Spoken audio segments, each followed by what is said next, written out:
este privilegio que nos das de poder estar aquí reunidos. Te pido, Señor, que en esta tarde tú nos dirijas y que podamos, a la luz de tu bendita palabra, Señor, aprender cosas. Abre nuestros ojos para que veamos las maravillas de tu ley. Y gracias te damos porque tú eres nuestro Maestro, que nos guías y nos diriges a la verdad. Queremos en esta tarde aprender de ti, Señor. Quita todo obstáculo, cualquier impedimento, de la índole que sea, y que en esta tarde haya libertad para exponer tu palabra y para aprender de la misma. Gracias por todo, Señor, en el nombre de tu amado Hijo Jesús. Amén y amén. Vamos a estar leyendo en esta tarde una serie de textos, y por eso le he pedido a Vanessa y a otras personas que nos ayuden. Pero vamos a abrir la Biblia primeramente nosotros en esta tarde por una carta que el apóstol Pablo le escribe a Tito. Sabéis que el apóstol Pablo tenía la costumbre de establecer la obra, abrir la iglesia, atenderla un tiempo y después poner al frente de esas obras a obreros que habían trabajado con él, que habían aprendido bajo su ministerio.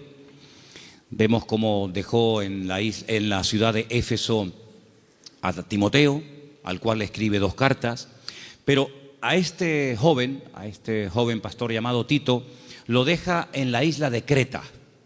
Y en el capítulo 2 de Tito capítulo 2, versículos 1 y 2, leemos algo muy interesante. Pablo está hablando acerca de las características que tienen que tener los ancianos en las iglesias, también las mujeres mayores, los jóvenes, los que sirven a otras personas. Y en los primeros versículos encontramos algo que me ha llamado mucho la atención y de lo cual quiero hablar en esta tarde. Pero tú habla lo que está de acuerdo con la sana doctrina. Que los ancianos sean sobrios, serios, prudentes, sanos en la fe, en el amor, en la paciencia. Y sigue contando y pidiendo cosas, ¿verdad? La frase que me llamó la atención, y es el tema que queremos hablar esta tarde, es cómo tener una fe sana. Cómo tener una fe sana. Dice la Biblia que el apóstol Pablo le pedía a Timoteo que los ancianos, que el liderazgo de la iglesia, tenían que tener una fe sana. Indagando por distintos textos del Nuevo Testamento, veo que a veces se menciona la fe, pero no siempre desde un punto de vista positivo. Hay como muchos tipos de fe, incluso también muchos niveles de fe.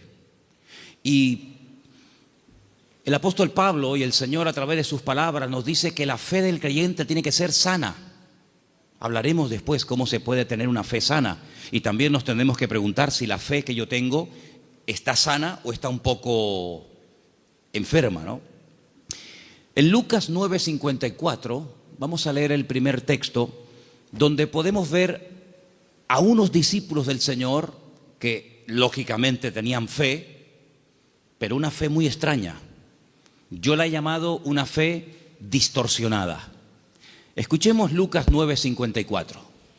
Viendo esto, sus discípulos Jacobo y Juan dijeron: Señor, ¿quieres que mandemos descienda fuego del cielo como hizo Elías y los consuma? Unos discípulos del Señor le están proponiendo al Señor: Señor, ¿quieres que oremos para que caiga fuego del cielo y destruya a esta gente que no ha querido recibirnos? Y dice, ¿pero qué estáis diciendo? El Señor no apoya esa petición. El Señor dice, ustedes no saben lo que están proponiendo, ustedes no saben de lo que están hablando. La fe no es para destruir a la gente, la fe es para edificar, para ayudar, para bendecir. Luego, esta gente tenía una fe distorsionada completamente. Y sería muy bueno que nosotros nos preguntáramos de vez en cuando qué tipo de fe tenemos. Porque vemos que estos discípulos tienen una fe muy grande, incluso hasta para proponerle al Señor, orar para que caiga fuego del cielo, como hacía el profeta Elías en varias ocasiones durante su ministerio, pero que no es ni el momento, ni el lugar, ni muchísimo menos la voluntad de Dios que se esté utilizando la fe para semejante barbaridad. Luego aquí vemos, sí, fe, pero una fe distorsionada. Hay un texto en 2 de Timoteo 1:5 que menciona otro tipo de fe, y es un texto en el que el apóstol Pablo reconoce que la fe de Timoteo no es como la que él va a mencionar a continuación. Segunda de Timoteo 1:5. Trayendo a la memoria la fe no fingida que hay en ti, la cual habitó primero en tu abuela Loida y en tu madre Eunice, y estoy seguro que en ti también. Analizando este texto, encontré que hay más de 43 traducciones diferentes de este término griego que se ha traducido en la versión Reina Valera como fe no fingida. Pero hay otras Biblias que en vez de poner fe no fingida, dicen fe verdadera, sincera, fe sin mezclas, fe sin hipocresía, fe nacida del corazón, fe sin disimulo, sin engaño. Incluso hay una versión alemana que dice fe sin máscara. Es un término que se emplea en 6 ocasiones diferentes en el Nuevo Testamento, y hay un versículo en Romanos que dice que el amor tiene que ser sin fingimiento. Exactamente igual que la palabra que emplea Pablo a la hora de referirse a la fe. Entonces hay una fe fingida. Parece que tiene, pero a la hora de la verdad eso no se puede considerar una fe auténtica. Entonces estamos viendo cómo la Biblia menciona y habla de personas que en un momento determinado pueden tener fe, pero no es la fe sana de la cual queremos hablar en esta noche y cómo conseguirla. Entonces hemos visto una fe distorsionada, una fe fingida, que no era el caso de Timoteo. Tenemos también en Santiago 2:26 una fe que no sirve para nada. Lo dice literalmente el texto. Vamos a prestar atención. Santiago 2, versículo 26. Porque como el cuerpo sin espíritu está muerto, así también la fe sin obras está muerta. Fe sin obras. Hay fe, pero no hay obras, luego está muerta. No sirve para nada. Entonces hay gente que puede tener una fe aparentemente muy grande, pero no hay obras. Esa fe no produce nada. Por lo tanto, dice Santiago, es una fe muerta. Y lo muerto, pues ya me contarás para qué sirve. Absolutamente para nada. Ya hay 3 tipos de fe: distorsionada, una fe fingida, una fe muerta, y hay una fe que quisiera contar un poquito de quién se trata. ¿Os acordáis del joven rico? Un chico que dice que había guardado todos los mandamientos de la ley, era muy escrupuloso, moralmente impecable, pero él notaba que le faltaba algo. Y le pregunta al Señor: Señor, ¿qué tengo que hacer para heredar la vida eterna? Y el Señor le propone un estilo de vida diferente, le habla de que tiene que romper con ese espíritu de materialismo que lo domina, le habla de que tiene que guardar los mandamientos, y él dice: yo todo esto lo he guardado. Luego vemos que muchos escribas y fariseos, incluido en el joven rico, eran personas de fe, pero era una fe religiosa, mecánica. Hay que orar, oramos. Hay que leer, leemos. Hay que ayunar, ayunamos. Hay que congregarse, me congrego. Pero el Señor no quiere que actuemos como si fuéramos máquinas, hermanos. Que no seamos como robots, que hacen las cosas pero sin sentimiento, sin pasión, sin ganas, sin deseo. Las hacen, pero no hay vida en lo que hacen. Digamos que es una fe religiosa. Sin embargo, volvemos al texto de Tito capítulo 2, donde el apóstol Pablo dice que los creyentes tienen que tener una fe sana. Quédense con eso, una fe sana, que no está enferma, que no está distorsionada. No es una fe que llegamos incluso a tener fe en la fe, valga la redundancia. Conocen la película de la lámpara de Aladino, ¿no? Esa lamparita que la frotan, sale un genio, y el objetivo del genio es cumplir los deseos de aquel que tuvo la suerte de encontrar la lámpara de Aladino. La fe no es la lámpara de Aladino. No tenemos que tener fe en nuestra fe. Dice el Señor: tened fe en Dios. ¿Cuántos dicen amén? Antes de ver las características y cómo se puede tener una fe sana, quiero llevarles a Mateo capítulo 8, donde vais a ver cómo el Señor sabe perfectamente qué nivel y qué calidad de fe tenemos. En Mateo capítulo 8, a partir del versículo 5, se relata la historia de una visita de Jesús a un pueblo llamado Cafarnaún, que significa el pueblo de Naún. Y en el versículo 5 dice que Jesús entró en Capernaum y vino a él un centurión. Luego no es un judío, es un gentil. Y este centurión, que era una especie de capitán, viene rogándole y le dice: Señor, mi criado está postrado en cama, paralítico, gravemente atormentado. No es un hombre insensible, no es un hombre arrogante como la mayoría de los romanos de la época. Es un hombre que viene pidiendo ayuda. Y viene pidiendo ayuda a un judío. Luego aquí hay un acto de humildad muy grande. Y le dijo el Señor: yo iré y le sanaré. Versículo 8. Respondiendo el centurión le dijo: Señor, no soy digno de que entre bajo mi techo. Solamente di solamente la palabra y mi criado sanará. Esto es tremendo. Porque también yo soy hombre bajo autoridad y tengo bajo mis órdenes soldados. Y le digo a este: ve y va. Y le digo a otro: ven y viene. Y a mi siervo: haz esto, y lo hace.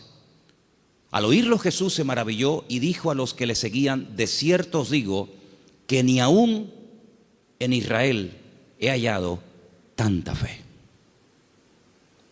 No he encontrado a nadie en el país que tenga tanta fe como este hombre. ¿Qué fue lo que le llamó la atención al Señor Jesucristo de este hombre? Primero, la humildad con la que vino a pedir. No vino exigiendo. No vino: oye, que soy un centurión romano y me tienes que obedecer. Sino vino con humildad. Vino, dice, que rogándole. Y no vino pidiendo algo para él, sino para otra persona. Luego aquí hay una compasión. Aquí hay un amor por alguien que está sufriendo, que no es precisamente él, sino es su criado. Luego hay una cosa muy interesante en la conversación. El Señor está dispuesto a ir a la casa de un gentil. El Señor está dispuesto a ir a la casa de este hombre. Sin embargo, este hombre dice: Señor, sinceramente yo no soy digno de tenerte bajo mi techo. Pero podemos solucionarlo de otra manera. Di solamente la palabra, da solamente la orden de que mi criado sea sanado, y no hace falta ni que te desplaces, no hace falta ni que vengas. Fíjate que el hombre le pone un ejemplo al Señor. Le dice: mira, yo soy un hombre de autoridad. Yo le digo a un soldado que venga y viene, lo digo a otro que vaya o haga esto y lo hace. Por lo tanto, lo que este hombre está diciendo es: yo reconozco tu autoridad. Yo reconozco que cuando tú ordenas algo en el mundo espiritual, se cumple. Por lo tanto, como hago yo en lo natural, hazlo tú en lo espiritual. Da la orden y automáticamente mi criado sanará. Él unió el poder de la palabra, la autoridad de la palabra del Señor, con una fe bien puesta y bien depositada con humildad en el Señor. Y claro, automáticamente recibió la respuesta. Entonces el Señor dice que en todo Israel no había encontrado a nadie que tuviera tanta fe, una fe tan grande, tan firme, tan madura como la de este hombre. Luego, por la forma como habló, por la forma como pidió y se comportó, el Señor se dio cuenta de que este hombre no tenía una fe normal y corriente, sino era una fe, amigo, de categoría. Sin embargo, en el mismo Evangelio según San Mateo, un poquito más adelante, en el capítulo 14, ahora las cosas cambian. Porque en el capítulo 14, a partir del versículo 22, dice la palabra del Señor lo siguiente: Jesús enseguida hizo a sus discípulos entrar en la barca e ir delante de él a la otra tierra, a la otra ribera, entre tanto que él despedía a la multitud. Despedida la multitud, subió al monte a orar aparte, y cuando llegó la noche estaba allí solo. Y ya la barca estaba en medio del mar, azotada por las olas, porque el viento era contrario. Más a la cuarta vigilia de la noche, como a las 3:30 de la madrugada, Jesús vino a ellos andando sobre el mar. Los discípulos, viéndole andar sobre el mar, se turbaron diciendo: un fantasma, y dieron voces de miedo. Pero enseguida Jesús les habló diciendo: tened ánimo, yo soy, no temáis.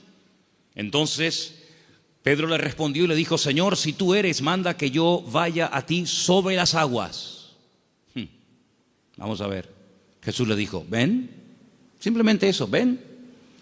Él, descendiendo de la barca, andaba sobre las aguas para ir a Jesús.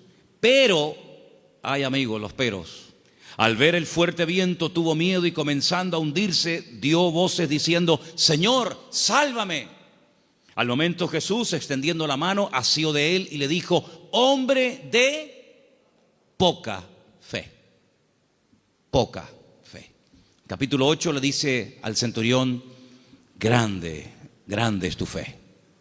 Queda maravillado, queda impactado el Señor al ver el nivel de fe que tenía aquel hombre. Sin embargo, a este le dice, hombre de poca fe.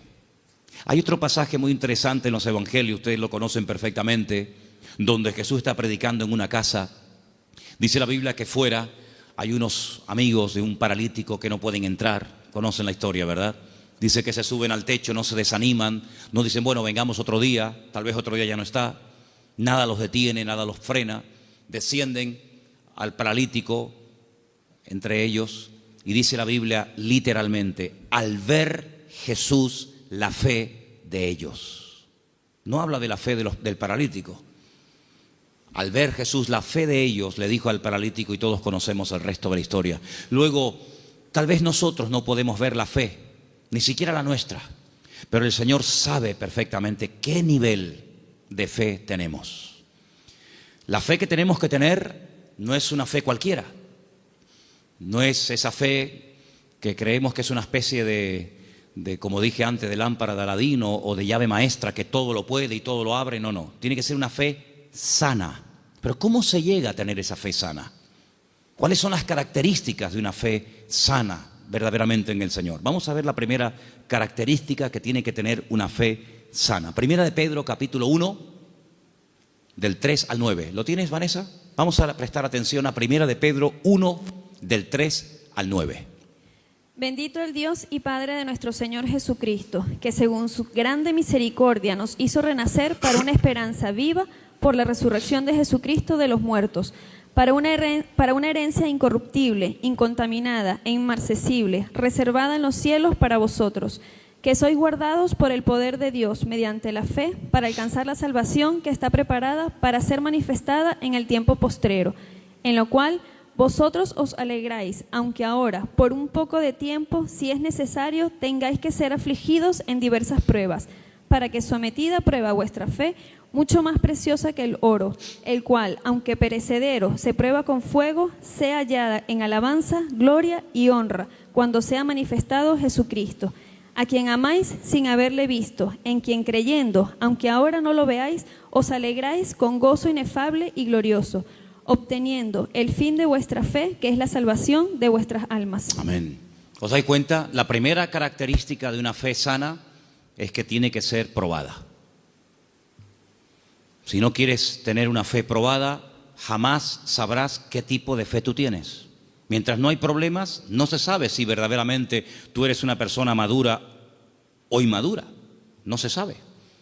Es como cuando antiguamente te entregaban la cartilla cuando terminabas de hacer el servicio militar y te ponían comportamiento, bueno, malo, excelente, regular, lo que fuera, disposición a la hora de actuar o en fin, las distintas, digamos, no materias, sino las distintas características que se pretendía o se suponía que había en un soldado.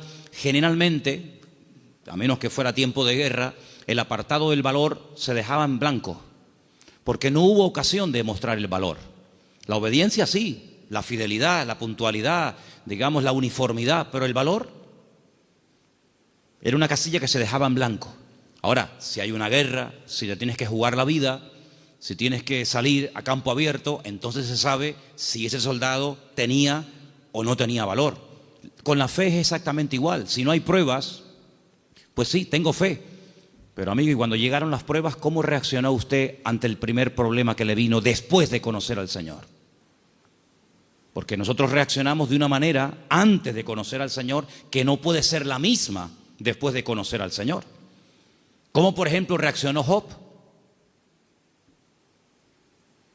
Job no era judío, Job era un gentil, pero tenía tan clara su confianza y su fe en el Señor que después de las pruebas aún estaba mejor que antes de las pruebas. Antes de las pruebas era un hombre rico, la vida le sonrió, tenía hijos, matrimonio que funcionaba perfectamente, aparentemente, tierras, criados, prestigio, casas, un patrimonio increíble y no había ningún problema.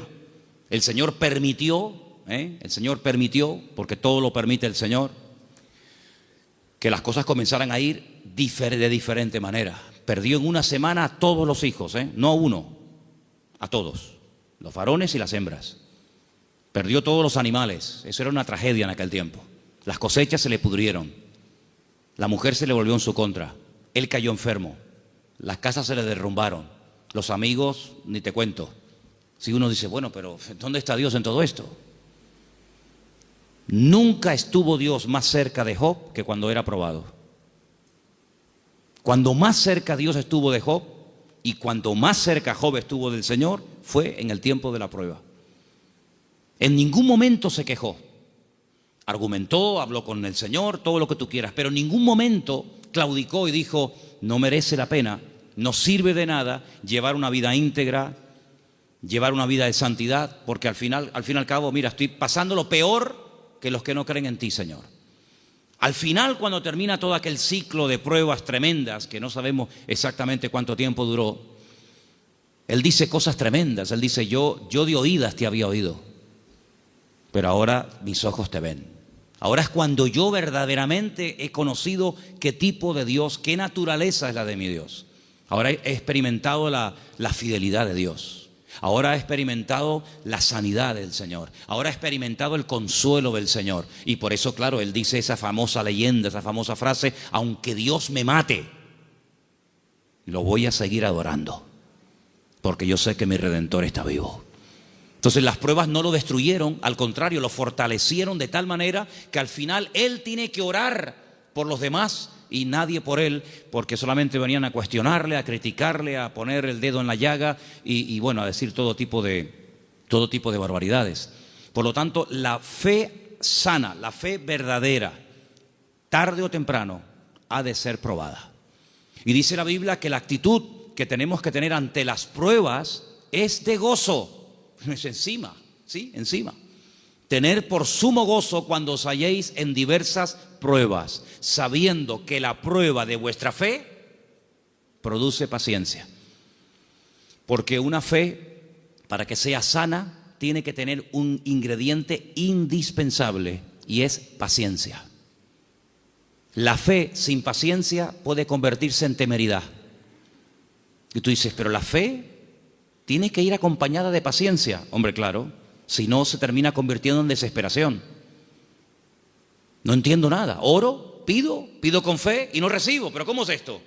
Entonces, si no va acompañada del ingrediente de la paciencia, al final terminas desesperándote porque crees que no tienes fe, que has cometido un pecado, que te han hecho algo malo, etcétera, etcétera, y comenzamos a decir tonterías, y toda tontería, toda queja, todo lamento que salga de nuestros labios lo que hace es que va deteriorando, enfermando, debilitando cada vez más la fe. Y en vez de ser una fe sana, es una fe pero enferma. Entonces vemos que la característica de una fe sana es que ha sido probada por el fuego. Es interesante notar que hay un momento en el que el Señor le dice a Pedro, Pedro, Satanás ha venido para pedirme permiso porque os quiere zarandear como al trigo. Eso es una revelación de parte del Señor, porque en ningún momento encontramos en los evangelios a Satanás hablando con Cristo pidiéndole semejante cosa. Eso es una revelación que el Señor contó. En esas cosas que le ocurrían a nivel personal al Señor, dice, Él os va a zarandear como el trigo, pero yo ya he rogado previamente por ustedes para que vuestra fe no falle. Y una vez que seáis confirmados, vete y confirma a tus hermanos. En otras palabras, el Señor no descarta en ningún momento que un creyente en algún momento determinado de la vida pueda ser sacudido o pueda ser zarandeado, es decir, probado. Y entonces ahí esa fe se puede demostrar y comprobar si verdaderamente la fe que usted tiene es una fe a prueba de bombas o es una fe que le dura hasta la primera prueba. En la parábola del sembrador dice la Biblia que hay semillas que brotaron muy rápido, pero dice cuando salió el sol quemó la semilla y no dio fruto. Y cuando están en privado, los discípulos le preguntan al Señor o le piden al Señor que les explique la parábola del sembrador. Y Él les dice, mira, las semillas que caen junto al camino y brota rápido son los que reciben la palabra, al momento la reciben con gozo, pero como no tienen raíces, cuando sale el sol, que son las pruebas y las dificultades de la vida, las pruebas de la vida secan, son de corta duración. Entonces la prueba lo que hace es que fortalece nuestra fe, para que nuestra fe pueda estar preparada para la siguiente prueba y así de esa manera tener una fe robusta y madura que ha soportado las pruebas. Es como cuando se construye un puente, se hace una prueba de carga, no se abre al público, decir, bueno, abran, ¿y si se cae? Hay que hacer una prueba de carga, ponen el puente todo lleno de camiones cargados a tope y los dejan ahí un tiempo para que si el puente resista, pues si el puente resiste la prueba, pues entonces se puede abrir el tráfico al público. Exactamente igual, nuestra fe tiene que ser probada y tiene que ser probada donde necesita ser probada. A lo mejor en lo económico, a lo mejor en lo familiar, a lo mejor en lo físico, no sé, pero el Señor sabe dónde tiene que apretar, porque todas las pruebas siempre son para nuestro progreso, para nuestro crecimiento y para fortalecer nuestra fe. ¿Cuántos dicen amén? La segunda característica de una fe auténtica, de una fe sana, la encontramos en una carta que Pablo le escribe a los hermanos de Tesalónica. Primera de Tesalonicenses 1. Del 2 al 10. Es una lectura un poquitín larga, pero por favor presten atención. ¿La tienes tú, Patricia? Adelante. Damos siempre gracias a Dios por todos vosotros, haciendo memoria de vosotros en nuestras oraciones, acordándonos sin cesar delante del Dios y Padre nuestro de la obra de vuestra fe, del trabajo de vuestro amor y de vuestra constancia en la esperanza en nuestro Señor Jesucristo, porque conocemos, hermanos amados de Dios, vuestra elección. Pues nuestro evangelio no llegó a vosotros en palabras solamente, sino también en poder, en el Espíritu Santo y en plena certidumbre.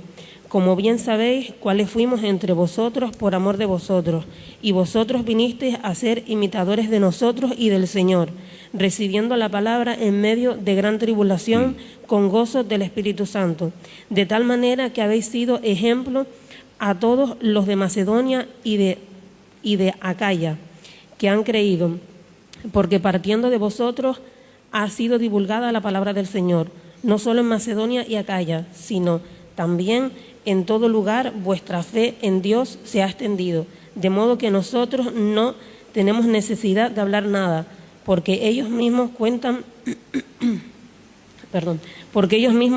de nosotros la manera en que nos recibisteis y cómo os convertisteis de los ídolos a Dios, para servir al Dios vivo y verdadero, y esperar de los cielos a su Hijo, al cual resucitó de los muertos, a Jesús, quien nos libra de la ira venidera. Amén. La iglesia de Tesalónica, desde el primer momento, fue una iglesia muy perseguida, muy perseguida. No todas fueron así, pero una de las características de esa congregación es que desde el primer momento los creyentes fueron perseguidos. Hermanos perdieron la vida. Llegó un punto que la presión era tan tremenda, que comenzaron a pensar si a lo mejor ya había comenzado hasta la gran tribulación. Fíjate lo que te digo. Y por eso Pablo tiene que escribirles varias cartas y alentar y animar a los hermanos y aclararles que todavía ese tiempo no ha comenzado, y les alienta y les anima a decir, hermanos, seguir adelante. El Señor aún no ha venido. El tiempo de angustia de Jacob, la gran tribulación, aún no ha comenzado. Y Pablo pone doctrina encima de la mesa para que ellos sepan que lo que está pasando no es todavía lo que está profetizado para los últimos tiempos, ¿verdad? Y una de las cosas que el apóstol Pablo reconoce de la iglesia es que la fe de la iglesia, la fe de los hermanos de la ciudad de Tesalónica, no se quedó encerrada entre cuatro paredes, sino que los creyentes no habían perdido el valor de testificar a los que no conocían al Señor. Ellos se habían convertido, como dice ahí, hemos leído, de los ídolos. Habían sido gente idólatra, politeísta, y habían dejado esa vida de desorden, de idolatría, para convertirse al Dios vivo y verdadero. Pero la conversión de ellos, la fe de ellos depositada en el Dios vivo y verdadero, no era algo que se hacía a escondidas, sino algo que ellos querían que se difundiera. De tal manera que Pablo llegaba a ciertas y determinadas poblaciones y la gente en esos lugares daban testimonio de lo que los hermanos de Tesalónica estaban pasando y cómo la fe de ellos se había extendido. Y esto es muy importante, hermanos. Esto es muy importante porque en un momento tenemos un encuentro inicial con el Señor. Nos encontramos con el Señor, entendemos el propósito de la salvación, de la venida de Cristo. pedimos perdón por nuestros pecados, lo aceptamos como nuestro Señor y Salvador personal, muy bien. Pero ¿y ahora? Ahora se tiene que extender nuestra fe. Tenemos que divulgar nuestro testimonio, nuestra esperanza en el Señor, porque no todo el mundo tiene la misma fe, no todo el mundo ha tenido la misma experiencia que tú has tenido, y por eso es muy importante que abramos la boca para que podamos decir a la gente, oye, que hay una esperanza, que hay un remedio, como vimos el domingo, que hay un camino, una verdad y una vida. Y los tesalonicenses no dijeron, bueno, mira, vamos a quedarnos callados porque nos están maltratando, nos están matando, nos están torturando. No importa, vamos a seguir hablando, vamos a dar testimonio de la fe en nuestro Señor Jesucristo. Esa es otra característica indispensable de una fe sana, que no solamente soporta la prueba con gozo y que la utiliza como plataforma para crecer y para acercarse más al Señor, sino que además es una fe que no es muda, no es una fe invisible. Usted sabe que la tiene, pero nadie se ha enterado en la familia, nadie se ha enterado en el barrio. No, yo abro mi boca y extiendo y proclamo la fe, la obra que el Señor ha hecho en mi vida. Esa es otra característica de una fe sana. Un creyente que no testifica no es normal. No es creyente que un creyente que tiene el gozo del Señor y que ha pasado de muerte a vida, pasen los días, las semanas y se le pase la vida y no comparta su fe y su testimonio con nadie. Eso no es una fe sana, es una fe enferma. Otra característica de una fe sana, quiero leer en Santiago, voy a leer este pasaje yo, si no les importa, en capítulo 2, a partir del versículo 14, donde Santiago habla de algo muy importante relacionado con la fe. Dice, hermanos míos, Santiago 2:14, ¿de qué aprovechará si alguno dice que tiene fe y no tiene obras? ¿Podrá la fe salvarle? Si un hermano o una hermana están desnudos y tienen necesidad del alimento de cada día, y alguno de vosotros les dice, id en paz, calentaos y saciaos, pero no les dais las cosas que son necesarias para el cuerpo, ¿de qué aprovecha? No, hermanos, déjenme que diga esto. Decimos, bueno, pero ¿no es el Señor el que suple nuestras necesidades? Sí, pero muchas veces el Señor puede suplir nuestras necesidades a través de nuestros hermanos. A veces cuando veo a un señor mayor o a alguna persona en un parque, en una plaza, dándole de comer a los pajaritos o a las palomas, a mí siempre me viene a la cabeza el texto que dice, hombres de poca fe, mirad las aves del cielo que ni siembran ni hilan, ¿no las alimenta vuestro Padre Celestial? Y yo digo, fíjate, este hombre sin darse cuenta, o a lo mejor sí, no sé, está siendo un instrumento que hoy el Señor está utilizando. Él cree que le sobraban unas miguitas de pan duro y las trae al parque para entretenerse, pero él no se está dando cuenta de que ese montón de pájaros, el Señor los está alimentando a través del detalle de este hombre. Entonces puede ser que el Señor te puede utilizar a ti en un momento determinado y a través de tu vida, cubrir la necesidad, suplir la necesidad de algún hermano. Entonces dice, así también la fe, si no tiene obras, es muerta en sí misma. Una de las fe que comentamos antes. Versículo 18. Pero alguno dirá, tú tienes fe, yo tengo obras. Muéstrame tu fe sin tus obras y yo te mostraré mi fe por las obras. Tú crees que Dios es uno y bien, haces bien. También los demonios creen y tiemblan. Mas ¿quieres saber esto, hombre vano, que la fe sin obras es muerta? ¿No fue justificado por las obras nuestro padre Abraham cuando ofreció su hijo Isaac sobre el altar? ¿No ves que la fe actuó juntamente con sus obras y que la fe se perfeccionó por las obras? Y se cumplió la escritura que dice, Abraham creyó a Dios y le fue contado por justicia y fue llamado amigo de Dios. Vosotros veis pues que el hombre es justificado por las obras y no solamente por la fe. Asimismo también Rahab la ramera no fue justificada por las obras cuando recibió a los mensajeros y los envió por otro camino, porque como el cuerpo sin espíritu está muerto, así también la fe sin obras está muerta. Luego, una característica de una fe sana, que es lo que nos interesa y estamos hablando esta noche, es que es una fe que produce, una fe que hace obras. No es una fe teórica. No, yo creo pero no hago nada. No, es una fe que hace obras. ¿Cómo se sabía que Abraham tenía fe en el Señor? Bueno, pues yo estaba justamente leyendo hoy ese pasaje y dice la Biblia que este hombre viaja desde el sur de Israel, desde una ciudad llamada Beersheba, recorre todo el desierto del Negev, llega hasta el monte Moria, allí en Jerusalén, y antes de llegar deja a unos criados y le dice, bueno, guárdeme aquí el asno, el burrito, que dice, iremos, adoraremos y volveremos. Y a veces seguimos leyendo el pasaje y nos olvidamos de decir, no, espérate un momento, mira lo que acaba de decir. Iremos, adoraremos y volveremos. Pero ¿cómo dice volveremos si Abraham sabe que tiene que subir al monte Moria y sacrificar, es decir, matar a su hijo Isaac? Dirás en todo caso, volveré. La Biblia dice que Abraham tenía tanta fe en el Señor que creía que si mataba a su hijo Isaac, el Señor se lo podía resucitar y volverlo a tener con él. Y en cierto sentido, eso fue lo que pasó. No lo mató, sabemos el resto de la historia, pero él en su corazón lo había sacrificado antes de subir al monte Moria. ¿Se da cuenta? Pero la fe de Abraham no quedaba simplemente en un acto de obediencia, sino que iba mucho más allá. Bueno, yo lo mato, yo lo sacrifico porque al fin y al cabo es lo que Dios, mi Señor, me ha pedido. Pero creo que Él me lo puede dar de entre los muertos. Y es que nunca nadie había resucitado, hermanos. Él no puede decir, no, es que ya resucitó fulanito o tal. No había resucitado nadie. ¿Cómo sabía Abraham que el Señor podía resucitar muertos? Porque Abraham conocía a Dios.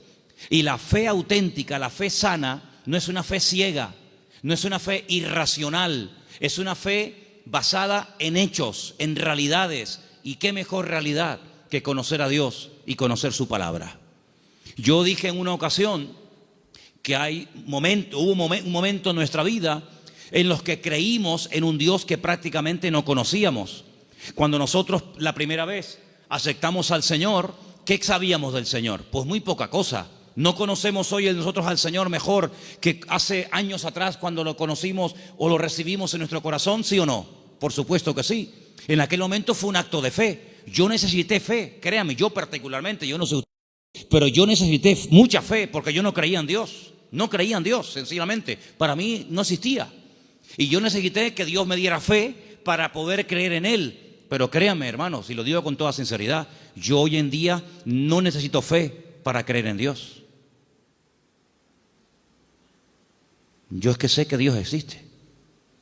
La fe se necesita para creer en lo que usted tal vez no ve o no ha recibido y tiene fe de poder recibirlo.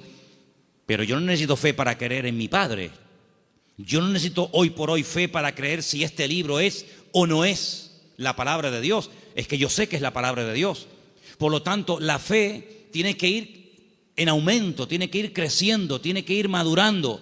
Y por eso, amados hermanos, hay momentos en los que en la vida de ciertos y determinados personajes los milagros tenían que verse muy asiduamente, un poco como para sacudirlos y para provocar la fe en ellos. Pero hay un momento en nuestra vida en los que prácticamente ya no necesitamos tantos milagros cada día, porque el hecho de que el Señor sea mi Señor, ya para mí eso es más que suficiente y sé que todo lo demás vendrá por añadidura. ¿Cuántos dicen amén? Hay gente que continuamente le pone pruebas al Señor. Señor, ¿será tu voluntad esto? Señor, ¿será tu voluntad lo otro? Señor, voy por aquí, Señor, voy por allá. Bueno, pues si constantemente le tienes que estar poniendo pruebas a tu Dios, es porque no lo conoces mucho. Porque si tú sabes que a tu marido no le gustan las lentejas, no sé si hay algún marido, perdón si alguien se sienta aludido, pero si tú sabes que a tu marido no le gustan las lentejas, no dices, se las voy a poner a ver si le gustan o no le gustan. Ya te ha dicho de todas las formas que no le pongas lentejas que no le gustan. Por lo tanto, como ya lo sé, no se las pongo. Pero yo sé que lo que le gusta es el potaje de berros. Entonces, en la medida en la que tú conoces a tu marido, a tu esposa o a tu hijo, a quien sea, tú te comportas de una forma diferente con él o con ella, ¿sí o no? En la medida en que tú conoces a Dios, yo no tengo que decirle a Dios, Señor, ¿se puede hacer esto o no se puede hacer? Voy a poner un papelito con un sí y con un no. Soplo y el que se quede en la mesa, no hace falta jugar a eso, porque yo ya conozco a mi Dios y yo sé lo que le gusta y lo que no le gusta. Leía en el día de ayer algo tremendamente interesante. Dice Pablo, es que la ley no fue dada para el justo. La ley fue dada para el homicida. La ley fue dada para el que no conocía a Dios y tienes que decirle todo, le tienes que contar todo. Pero José nunca leyó la Biblia. Y José era capaz de decir, eso no lo puedo hacer, porque si yo hago eso, yo peco contra mi Dios. ¿Os acordáis? Cuando es tentado con la mujer de Potifar, él podía haber dicho, bueno, ¿dónde está escrito que esto es pecado? No estaba escrito por ninguna parte, pero es que él conocía a Dios. Y cuando una persona conoce a Dios, aunque no tenga mucho conocimiento de la Biblia, conoce más del Dios de la Biblia que de la Biblia del Señor y sabe perfectamente discernir y dice, esto no es de Dios, esto no es del Señor. Porque el que conoce al Señor, dice la Biblia, hay un texto muy bonito que dice, el pueblo que conoce a su Dios se esforzará. Y nosotros, amados, queridos hermanos, no dejamos de pecar por miedo al castigo, sino no pecamos por temor a Dios, por respeto al Señor, que es muy diferente. Amén. Otra característica de una fe madura, tal vez le puede sorprender esta frase, es que no tiene miedo a las aventuras. En Génesis capítulo 12, quiero que vean este pasaje conmigo. Génesis capítulo 12, versículo 1. Hay una palabra aquí muy bonita que la hemos leído en muchas ocasiones. Dicen que el padre de Abraham era, ¿cómo se llamaba el padre de Abraham? Hola.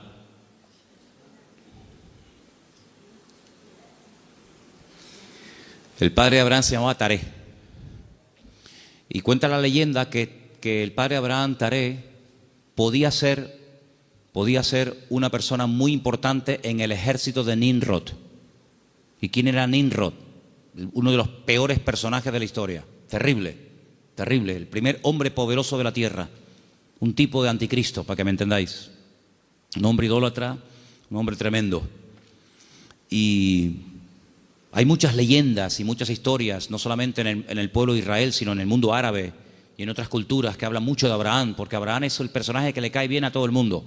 Le cae bien a los árabes, le cae bien a los cristianos, le cae bien a los judíos. Es un personaje que todo el mundo lo quiere. Claro, es el padre de todos.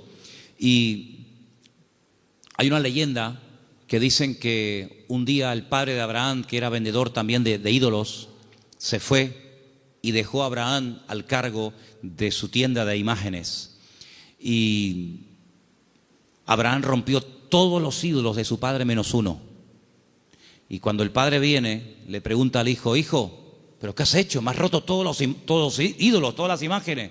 Y le dice, no, lo que pasa es que vino una señora con un plato de comida para ofrecer una ofrenda a los ídolos y como este ídolo, que es el más poderoso que tú tienes, no quería compartir la comida con los demás, los destruyó a todos y se comió la comida a él. Y le dice el padre, pero hijo, ¿qué cuento me estás contando? Si son ídolos de piedra, son incapaces de hacer esto.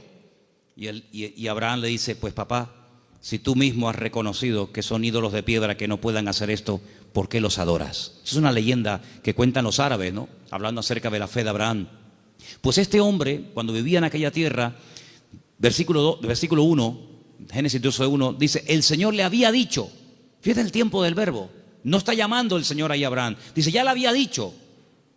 Es como, oye, que ya te he dicho, ya te lo dije el otro día, te lo estoy recordando. Ya el Señor le había dicho a Abraham. ¿Qué le había dicho? Vete de tu tierra, de tu familia o parentela, de la casa de tu padre, a la tierra que yo te mostraré. Fíjate que el primer verbo está en pasado y el último está en futuro. Ya le había dicho el Señor, a la tierra que yo te mostraré. ¿A dónde voy? No lo sé, yo te lo mostraré, ya te lo diré.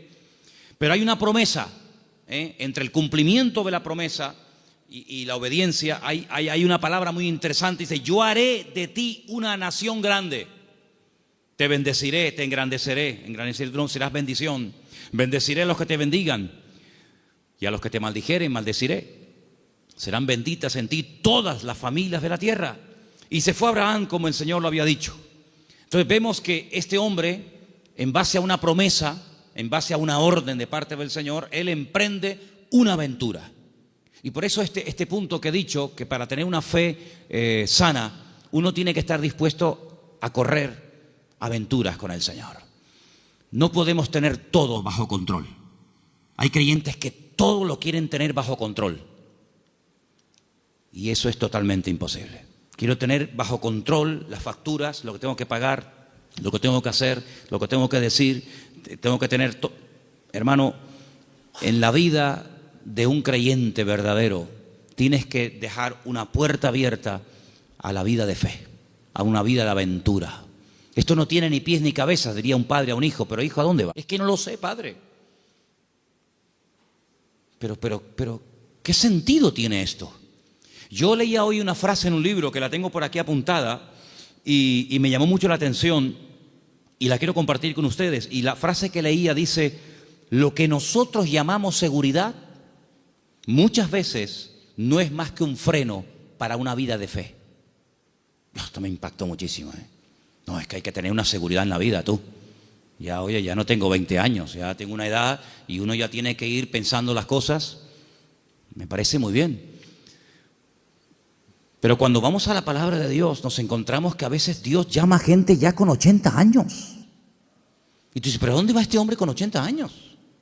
Pues tú no ves que cuando tú eras joven lo intentaste y fue un fracaso lo que hiciste, que incluso hasta terminaste matando a una persona.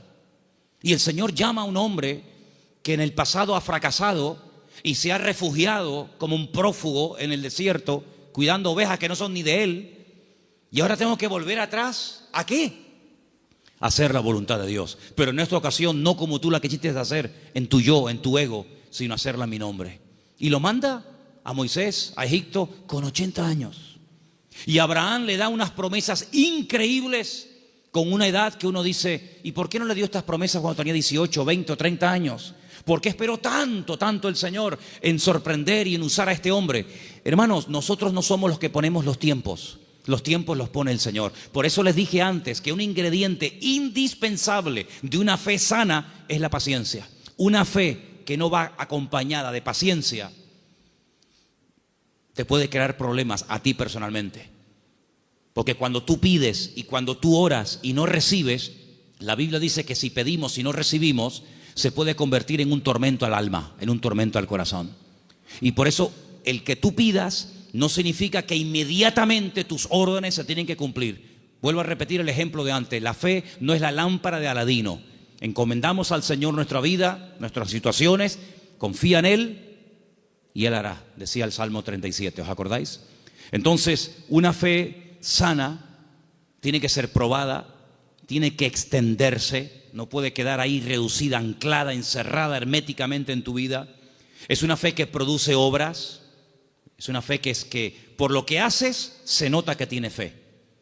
Hombre, vamos a ver, un hombre que está dispuesto a sacrificar a un hijo, ¿qué más prueba que ello? Cuando le dice el Señor a ese hijo el día de mañana, quédate en Beersheba y siembra en el desierto, y este hombre siembra en el desierto y no cuestiona a Dios diciendo, oye, pero ¿cómo que siembra en el desierto? Esto es un disparate, es una locura. ¿Cómo voy a sembrar la semilla? ¿Cómo voy a sembrar semillas en arena? Y el hombre lo hace y Dios lo prospera, ¿verdad? Vemos en la Biblia que hay momentos en los que Dios le dice a la gente, oye, ¿tú estás dispuesto a ir en contra de la corriente? ¿Tú estás dispuesto a hacer lo que yo te diga, aunque aparentemente sea un disparate? A ese tipo de vida no tenemos que cerrarnos. Yo no digo que tengas que ir por ese camino toda tu vida, pero no descartes la posibilidad de que en un momento Dios te lleve la contraria. ¿Puede el Señor llevarnos la contraria? ¿Puede el Señor sorprendernos a estas alturas? Quiero decirles algo que llevo tiempo queriendo decirlo y siempre se me olvida. Siempre se me olvida. Cuando llego a casa digo, pero si yo vine de Galicia y quería decirles esto y todavía no se lo he dicho. Ahora me acaba de venir a la cabeza y se lo voy a decir. Fui a predicar un día a una iglesia en Galicia. No voy a decir ni el sitio porque sabe Dios a dónde llegan estas predicaciones. Fui a predicar a un lugar y el pastor de esa iglesia, que llevaba ya mucho tiempo al frente de esa congregación, me dice que se va a ir a otra ciudad, a empezar otra iglesia. Digo, muy bien. Y él sigue hablando y me dice, es que esta iglesia en la que yo ya he estado años, yo creo que ya ha dado todo lo que tenía que dar. Hemos hecho evangelismo, hemos hecho retiros, hemos hecho campamentos, hemos hecho vigilias, y yo creo que esta iglesia ya ha dado todo lo que tenía que dar, y voy a comenzar en otra parte. Y cuando yo llegué a casa y comencé a pensar en lo que este hermano me había dicho, es un buen hombre, es un buen pastor, no estoy hablando de un pseudo pastor, estoy hablando de un hombre de Dios. Pues yo dije, Señor, es interesante en la vida, porque en la vida tiene que saber uno hasta dónde tiene que llegar. La Biblia nos enseña que el sueño de Moisés era entrar a la tierra prometida. El Señor dijo, no, hasta aquí llegaste, amigo. Pero no voy a cruzar el Jordán, no, es que soy Moisés, me da igual. Yo si quieres te enseño la tierra, pero aquí se acaba tu vida, amigo. A partir de ahora le pasas el relevo a Josué. Y vemos que Moisés no entró en la tierra prometida. Y tan grave fue lo que hizo, aparentemente delante del Señor fue gravísimo, para no dejarlo entrar, tú imagínate, ¿verdad? Vemos, por ejemplo, a David. ¿Cuál era el sueño de David? El sueño de David era levantarle un templo a Dios. Ese era el sueño de David. ¿Se lo había pedido el Señor? No. De hecho, el Señor le dice a través del profeta Natán, le dice, ¿dónde me vais a meter a mí? Si el cielo es mi trono y la tierra es el estrado de mis pies, ¿qué casa me vais a construir a mí? Pero si quieres hacerla. Sin embargo, vemos que el Señor no le permitió. El que verdaderamente tenía ganas de levantar el templo, no lo pudo levantar. Su hijo fue el que lo levantó. Entonces, él entendió que su vida no era, o el sueño de su vida no se iba a cumplir, sino que era su hijo el que iba a levantar el templo. Luego, uno tiene que saber hasta dónde puede llegar. Porque, hermanos, seamos sinceros. Si analizamos, por ejemplo, la vida de José, un hombre de fe, un hombre obediente, vemos que sí, él había recibido una revelación cuando era jovencito de lo que sería su vida. Pero si aquellos sueños que él tuvo de pequeño no le ayudaba, en cierto sentido, el faraón a poder cumplirlos, pues se pudriría en la cárcel. Luego, otra persona tuvo que soñar para que sus sueños personales, la revelación de parte del Señor a él, se pudiera hacer realidad. Por lo tanto, es muy importante como congregación, como familia, como matrimonio, como hijo, como pastor, como creyente, saber hasta dónde tengo que llegar con el Señor. De hecho, para mí hay dos preposiciones que aparecen en la Biblia que tenemos que tenerlas presentes siempre en nuestra vida de fe. Desde, hasta. Son dos preposiciones importantísimas en la vida de un creyente que quiere tener una fe sana. Desde, hasta. ¿A qué me refiero? Josué capítulo 1 dice, la tierra te la he entregado. Nadie te podrá hacer frente en todos los días de tu vida. Desde hasta, esa es la tierra en la que te puedes mover. No te salgas de ese marco, no te salgas de ese terreno, porque no te la daré. De hecho, ha habido momentos en la historia en los que Israel ha conquistado terreno que tiempo más tarde ha tenido que devolver, porque no entraba dentro del desde hasta, ¿verdad? Cuando en una de las guerras conquistó la famosa península del Sinaí, la península del Sinaí no entraba dentro de las promesas del Señor y la tuvo que devolver, ¿verdad? Y sabemos que la península del Sinaí no pertenece a Israel. Por lo tanto, como creyentes tenemos que saber cuáles son nuestras limitaciones, qué tipo de fe tenemos, y con ese tipo de fe trabajar y movernos en el Señor.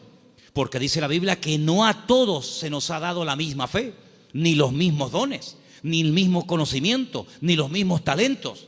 Por lo tanto, cada uno tiene que, dice, examinarse a sí mismo y decir, bueno, a mí el Señor no me ha llamado a predicar, pero así a mí el Señor sí me ha llamado a servir o a colaborar. Tal vez el Señor a mí no me ha llamado al ministerio musical, pero me ha llamado o me ha capacitado o me estoy preparando para el ministerio de enseñanza o para el ministerio, digamos, para otras culturas. Cada uno de nosotros tiene que examinar su fe y ver a sí mismo qué estás haciendo con el nivel de fe que tú tienes. Hay una característica que yo quisiera que leamos algunos versículos. No sé si lo tienen ustedes ahí, Patricia. Hebreos 11, ¿sí? Del 8 al 10. Porque antes dije algo que quiero que te lleves esta tarde grabado en tu corazón. Incluye la paciencia en tus oraciones. Incluye la paciencia en tu fe. Si no incluyes la fe, la paciencia en la fe que tienes, lo puedes pasar mal, porque va a haber un momento en el que te vas a pelear con Dios, te puedes desanimar, porque dices, Señor, estoy orando con fe, Estoy orando conforme a tu voluntad y no veo resultados, pero es que la fe tiene que ir acompañada de la paciencia. Vamos a leer 2 textos y con ellos terminamos. Hebreos 11, del 8 al 10, por favor. Por la fe, Abraham, siendo llamado, obedeció para salir al lugar que había de recibir como herencia, y salió sin saber a dónde iba. Por la fe, habitó como extranjero en la tierra prometida, como en tierra ajena, morando en tiendas con Isaac y Jacob, coherederos de la misma promesa, porque esperaba la ciudad que tiene fundamentos, cuyo arquitecto y constructor es Dios. Esperaba en esa búsqueda, esperaba la ciudad cuyo arquitecto y fundador es Dios. Ahí el verbo está en un imperfecto progresivo. Es decir, espero, pero no de brazos cruzados, a ver qué pasa. No, espero y me muevo en esa espera. ¿Me explico? Me muevo en fe. Aún no he recibido lo prometido. ¿Estará aquí la ciudad cuyo arquitecto y fundador es Dios? ¿Está aquí? ¿No? Vámonos para allá. Y se iba a otro lugar, acampaba. Yo lo que busco es la ciudad que ha construido mi Dios. Una ciudad firme, estable. Vivo en tiendas de campaña, pero no importa, yo estoy buscando una ciudad que tiene fundamentos. Pasaba un tiempo, aquí no es. Bueno, dice la Biblia, y esto es un misterio tremendo, que dice que la llegó a ver. La llegó a ver y la saludó, como diciendo, algún día yo estaré allí. Yo les dije una vez que a mí me llamó muchísimo la atención, porque esto es algo que dice el Nuevo Testamento. Esto no lo dice el Antiguo Testamento. La Biblia no dice en el Antiguo Testamento en ninguna parte que Abraham buscaba la ciudad cuyo arquitecto y fundador es Dios. Eso no lo dice en ninguna parte. Eso lo dice el Nuevo Testamento en la carta a los Hebreos. Luego hay una transmisión oral, cosas que se contaban de padres a hijos, de generación en generación, que no están escritas en la Biblia, pero que llegaron hasta los tiempos del Señor Jesucristo, y el que escribió la carta a los Hebreos, que puede ser Pablo, Apolo, Lucas o quien fuera, él, inspirado por el Espíritu Santo, dice en la carta, si fuera mentira, Dios no le hubiera permitido que lo escribiera, que Abraham lo que en el fondo buscaba no era agua en el desierto. Lo que él buscaba era una ciudad cuyo arquitecto y fundador es Dios. Y tú dices, ¿qué ciudad es esa? ¿Qué ciudad es? ¿Una ciudad que ha hecho Dios? Bueno, yo solamente conozco una. ¿Cuál es? Pues la Nueva Jerusalén, ¿sí o no? No hay otra. Bueno, pues cuando hemos ido muchas veces a Israel, en el famoso Museo del Templo, pues resulta que al principio ustedes saben que hay unas habitaciones que te van explicando la historia de la Biblia con unos cuadros gigantes, unos cuadros enormes. No dejan sacar fotografías, no dejan hacer películas, pero bueno, yo lo tengo aquí grabado en mi cabeza. Y hay un cuadro enorme que yo me quedé mirando, digo, esto es increíble, Se ve. Son allá, claro, ya Isaac no era un niñito de 4, Isaac tenía entre 35 y 40 años cuando va al monte Moria con su padre. Algunas veces la gente se imagina que ven mi niño, ven bonito, ven, ponte aquí. No, Isaac era un hombre ya hecho y derecho. Y lo pone sobre el altar y se ve el altar de piedras con Isaac amarrado de pies y de manos. En el fondo se ve unas zarzas con un carnero allí enroscado. Se ve a Abraham con el puñal en alto, pero él está mirando al cielo, y es a lo que voy, y se ve en el cielo el templo de Jerusalén, todo como si fuera de oro, se ve el templo, y Abraham mirando el templo de Jerusalén. Por eso los judíos dicen que lo que Abraham vio en el monte Moriah fue el futuro templo de Jerusalén, y ese es el monte donde se construyó el templo de Jerusalén.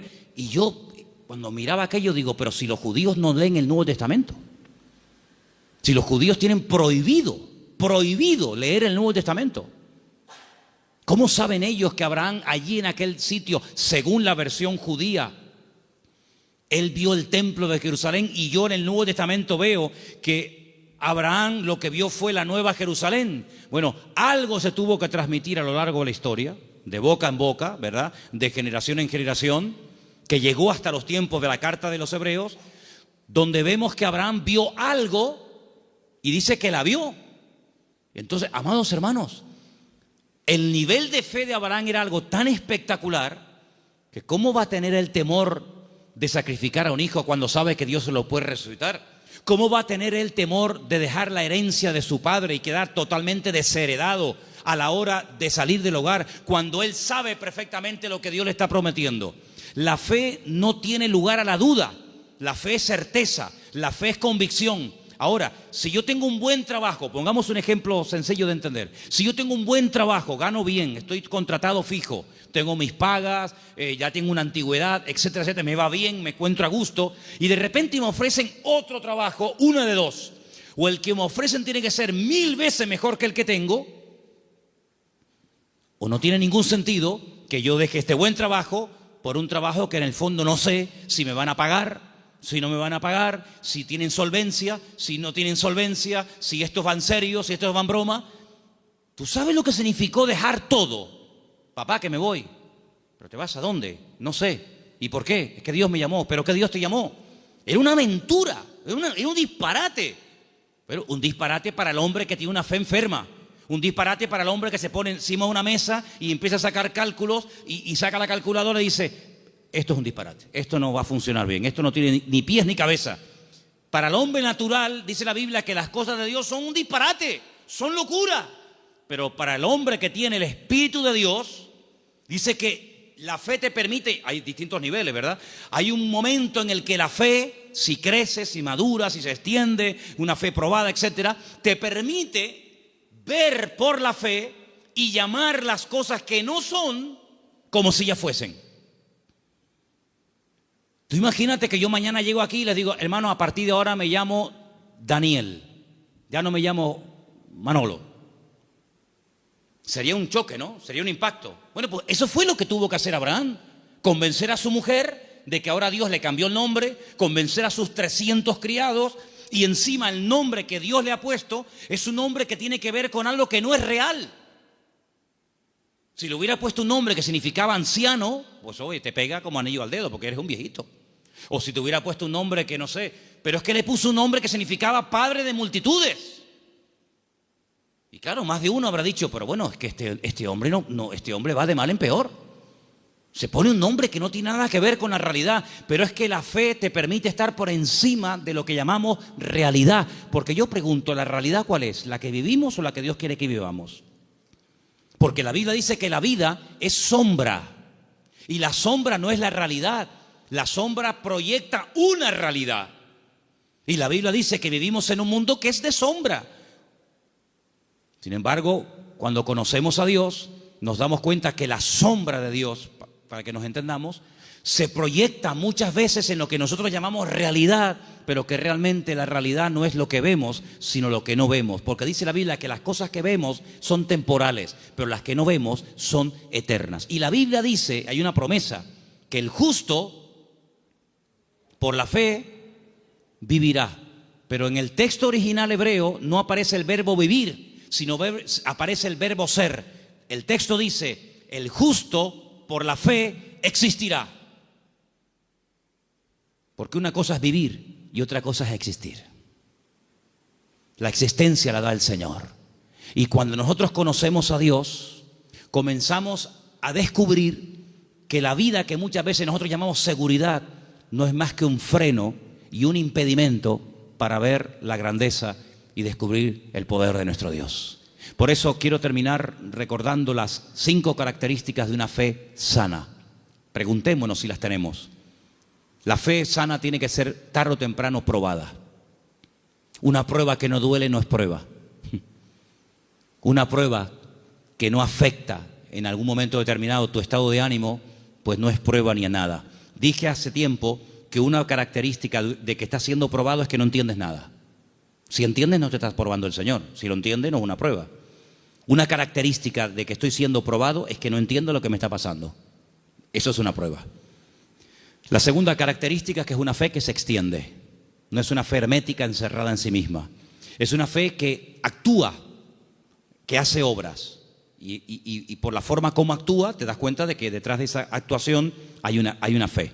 Hay una frase que leí esta semana, que también la tengo apuntada aquí, que dice: todo esfuerzo realizado siempre obtiene resultados. Es buenísima, no me digan, ¿eh? Todo esfuerzo realizado siempre obtiene resultados. Tú te esfuerzas por el Señor, ¿verdad? Tú ejercitas la fe y automáticamente Dios lo premia. Tercera o cuarta característica, que la fe sana tiene que ir acompañada de paciencia.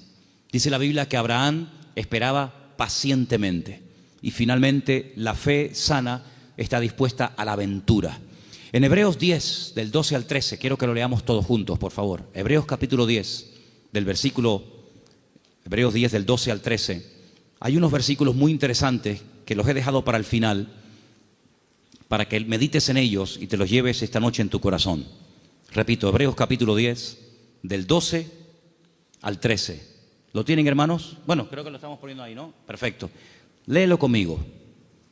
Pero Cristo, habiendo ofrecido una vez para siempre un solo sacrificio por los pecados, se ha sentado a la diestra de Dios. Versículo 13. De ahí en adelante, esperando hasta que sus enemigos sean puestos por estrado de sus pies. Esperando. Es la misma palabra que aparece cuando dice que Abraham esperaba la ciudad cuyo arquitecto y fundador es Dios. Ahora fíjate esto. Cristo muere, cumple todo lo que tiene que cumplir, derrama su sangre, resucita al tercer día, asciende a la gloria, se sienta a la diestra de Dios Padre, y yo pregunto, ¿y ahora qué? Lo hemos leído esta noche. Él está esperando que todos y cada uno de sus enemigos sean sometidos y puestos bajo la planta de sus pies. Si mi Señor, después de todo lo que hizo, su muerte, su resurrección, la victoria sobre el pecado, sobre el diablo, etcétera, si Él después de todo ese tremendo sacrificio está esperando sentado a la diestra de Dios Padre, ¿por qué a nosotros a veces nos cuesta tanto esperar una oración que la hicimos la semana pasada y queremos que ahora nos responda el Señor? ¿Cuánto tiempo lleva esperando el Señor Jesucristo? Bueno, en números redondos, 2000 años. Porque aún hay enemigos que no están sometidos. Dice que el último, un día si quieren podemos hacer la lista de los enemigos que tienen que ser dominados y controlados y sometidos a la planta de los pies del Señor. Dice que el último, después de haber superado todo, el último enemigo que será superado y vencido para siempre será la muerte. De momento la muerte no ha sido vencida en el sentido de que todavía los seres humanos siguen muriendo, incluidos los cristianos. Y dice la Biblia que algún día la muerte no existirá más. Llegará un momento en el que la muerte, llegó tu muerte, hasta aquí llegaste, amiga. Por lo tanto, si el Señor está esperando, imitemos al Señor. Él ora, Él intercede. Hay oraciones que el Señor Jesucristo le hizo al Padre cuando subió a la diestra, y una de ellas fue: Padre, envíales el Consolador. No dijo Él: yo rogaré al Padre para que os envíe otro Consolador, para que esté con vosotros para siempre. ¿Lo habéis leído, sí o no? Esa oración fue contestada en pocos días. Asciende, el Señor Jesucristo le pide al Padre que envíe el Espíritu Santo a los que quedaron en la tierra, lo envía. Pero hay otras muchas cosas que aún todavía el Señor está esperando que se solucionen, que se venzan, y después vendrá el Señor. Por lo tanto, vemos que la fe tiene que aprender a esperar. No solamente tiene que tener la confianza y la perseverancia, sino que una fe sana es una fe que sabe esperar. Pero no es una espera en vano, no es una espera inútil. Es una espera que merece la pena, porque merece la pena esperar en el Señor. ¿Cuántos dicen amén? Cierra tus ojos en esta noche y pidámosle al Señor: si mi fe está distorsionada, si mi fe está muerta, si mi fe no produce, si mi fe está estancada, Señor, sáname la fe. Que mi fe no sea una fe enferma, sino una fe viva, una fe robusta, madura. En otras palabras, una fe sana, aleluya. Que sea una bendición para mi vida y para los que me rodean. Una fe contagiosa, una fe que trae ánimo, una fe que trae fortaleza al espíritu. Una fe que me ayuda a superar los traumas, los problemas, las tristezas, las amarguras, las pérdidas. Una fe que me ayuda a llamar las cosas que no son como si ya las estuviera teniendo ahora mismo y disfrutando de ellas. Llama las cosas que no son como si ya fuesen. Di, Señor, gracias porque la bendición ya la tengo conmigo. Gracias, Señor, porque el gozo, la paz, la sanidad, ese trabajo, ese hijo, esa situación la veo resuelta. Pero la fe tiene que aprender a esperar. Como tú estás esperando a la diestra del Padre, yo quiero esperar pacientemente, esperé en el Señor. Y te pedimos en esta noche, Señor, que esta fe, que es la meta de todos y cada uno de los creyentes, de tus hijos, sea una realidad en nuestra vida. Ayúdanos a trabajar esta fe que tú un día depositaste en nuestros corazones, que el mundo no la apague, que las circunstancias de la vida no la debiliten ni la enfermen, sino que la fe nos permita estar firmes, porque tu palabra dice que nuestra fe ha vencido al mundo. Aleluya. Señor, si nuestra fe en algún momento no ha estado como tenía que estar, si no estamos verdaderamente echando mano y utilizando esta fe, te pedimos que tú nos sacudas y nos despiertes para que esta fe, Señor, verdaderamente sea una fe poderosa, una fe que obtenga lo imposible y una fe que me permita vivir en victoria y bendecido todos los días de mi vida hasta que tú regreses, Señor. Gracias te doy, Señor, por este don, por este regalo maravilloso que tú has puesto en mi vida. Bendecimos y glorificamos tu nombre en esta noche, en el nombre bendito de Jesús.